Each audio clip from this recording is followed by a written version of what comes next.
पुढे पुढे उपस्थिती चालेल असं लांब थांबलं की असं वाटतं की ते पाकिस्तानात एकदम ज्वेलरी या पुढे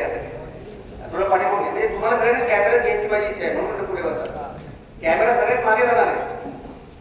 असे सगळे पुढे बसायचे कॅमेरा सगळी लोक काय काय करत नाही तुम्हाला संधी मिळाली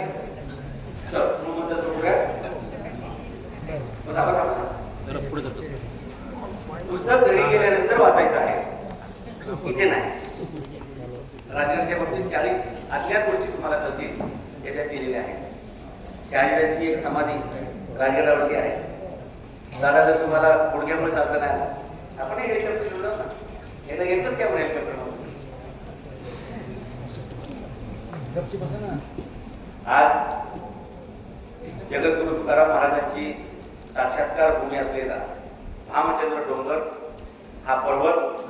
वाचवण्यासाठी जे जनांदोलन उभं राहणार आहे याची तारीख 6 जून अशी आपण निवडलेली आहे त्यामुळे मधुसूदन महाराज पाटील आपण या योग्य मोहिमेमुळे या महाराष्ट्रातील तमाम वारकरी तमाम धारकरी तमाम शिवभक्त आणि तमाम नागरिकांना एकत्र येण्याची आणि जगद्गुरु तुकोबारायांचं जे आपल्यावर उपकार आहे जे काय पांग आहे ते फेडण्याची एक संधी निर्माण करून दिली त्याबद्दल तुमचं पहिलं अभिनंदन ज्या ज्या ठिकाणी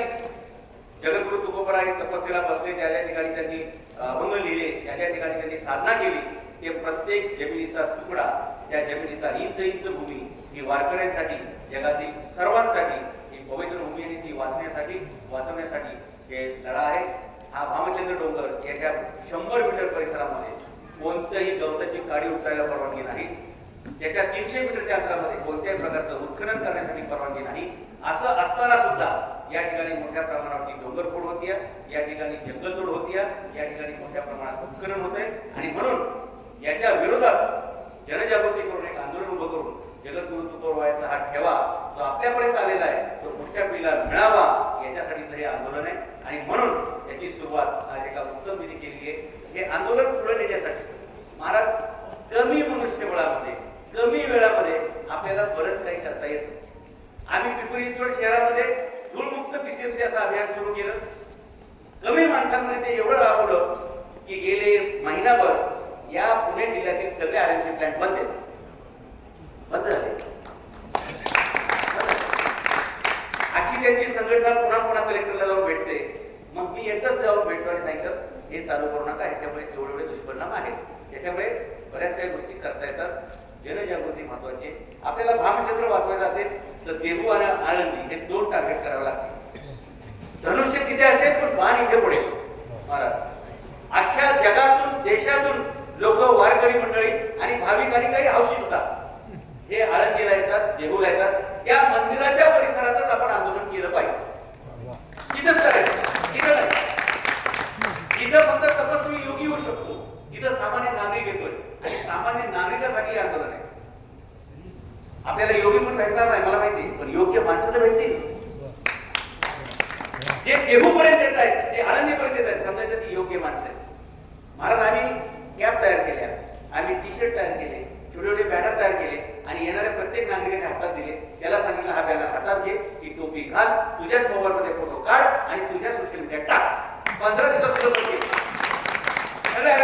केले असंच आपण आता वारी पण आपली येणार आहे वारीमध्ये आपल्याला शेकडो लोक असे हवेत की जे त्या प्रकारची कॅप घालतील त्या प्रकारचे शर्ट घालतील त्या प्रकारचा बॅनर हातात दिला बॅनर छोटे छोटे बनवायचे असं 2 माणसाने हातात धरला एका माणसाने हातात धरला की दिसलं पाहिजे येणाऱ्या जाणाऱ्या प्रत्येक भाविकाला हे दिसलं पाहिजे की तुकोबारायांची जशी गाथा बुडवली होती तसंच आज तुकोबारायांचा भामचंद्र सुद्धा